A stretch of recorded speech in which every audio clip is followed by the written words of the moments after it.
Hello guys, welcome back to our YouTube channel परिमेय संख्या, जिसको हम रेशनल नंबर्स कहते हैं। नंबर्स कहते हैं किसको हैं? तो सबसे पहले हम जानेंगे कि रेशनल नंबर कहते किसको हैं। जैसे यहाँ पर दिया गया है रेशनल नंबर्स मतलब परिमेय संख्याएं।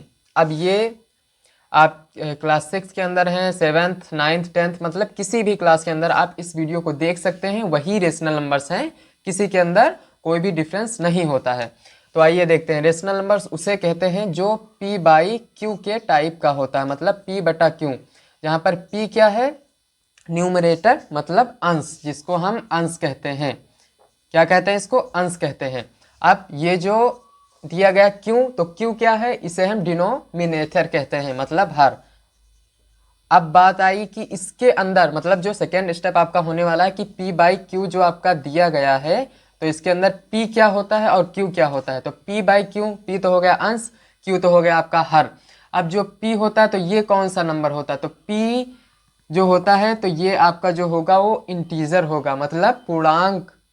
आपका जो पूर्णांक होगा वही इसके अंदर होगा, मतलब ये क्या होगा? ये पूर्णांक होगा। क्या होगा? पूर्णांक।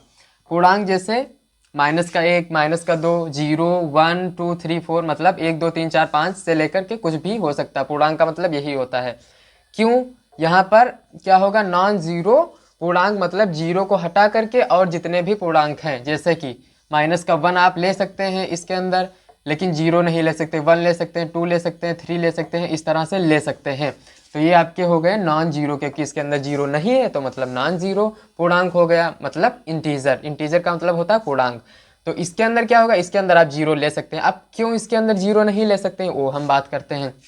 जैसा कि हमने यहाँ पर कोई भी p बाई क्यू दिया गया है। अब हमने p को सेलेक्ट कर लिया 1, मतलब एक। हमने अंश को क्या ले लिया? एक। एक क्या है? एक पूर्णांक है, इंटीजर है, तो बिल्कुल है। अब अगर हम जीरो नीचे ले लेते हैं तब क्या होगा? अगर कोई भी संख्या के नीचे ऊपर कोई संख्या दी गई और जो हर में मतलब डिनोमिनेटर में अगर जीरो आ रहा है, तब उसका मतलब होता है अनंत, मतलब इन्फिनिटी। तो इसलिए ये अपरिभाषित होता है, इसलिए हम जीरो नहीं ले सकते यहाँ पर। यहाँ पर क्या होगा आपका? -1, -3, -2, -1 इस तरह से आप कर सकते हैं। मतलब नेगेटिव पॉजिटिव कोई भी धनात्मक और ऋणात्मक पूर्णांक आप ले सकते हैं, लेकिन जीरो को छोड़ करके।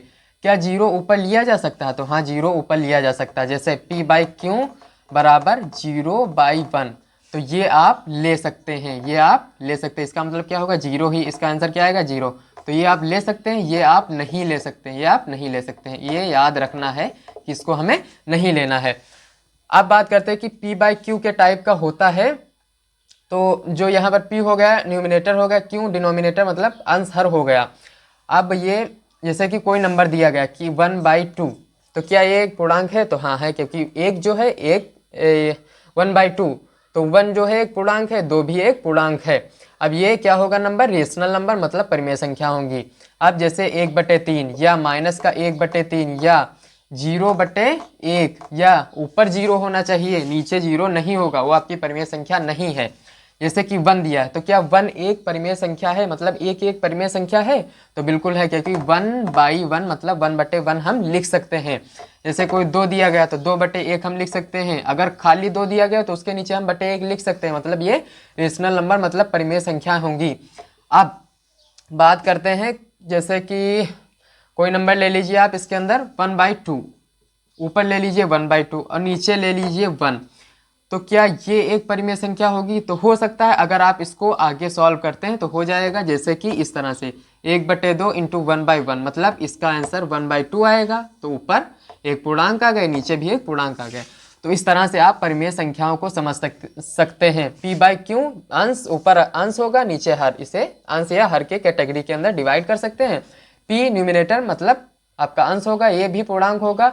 इसके अंदर आप जीरो भी लिख सकते हैं। क्यों के अंदर आपको ये याद रखना कि जीरो नहीं लिखना है आपको, क्योंकि वो बन जाएगा इन्फिनिटी, इसीलिए इसको आपको रिजेक्ट करना मतलब हटाना है।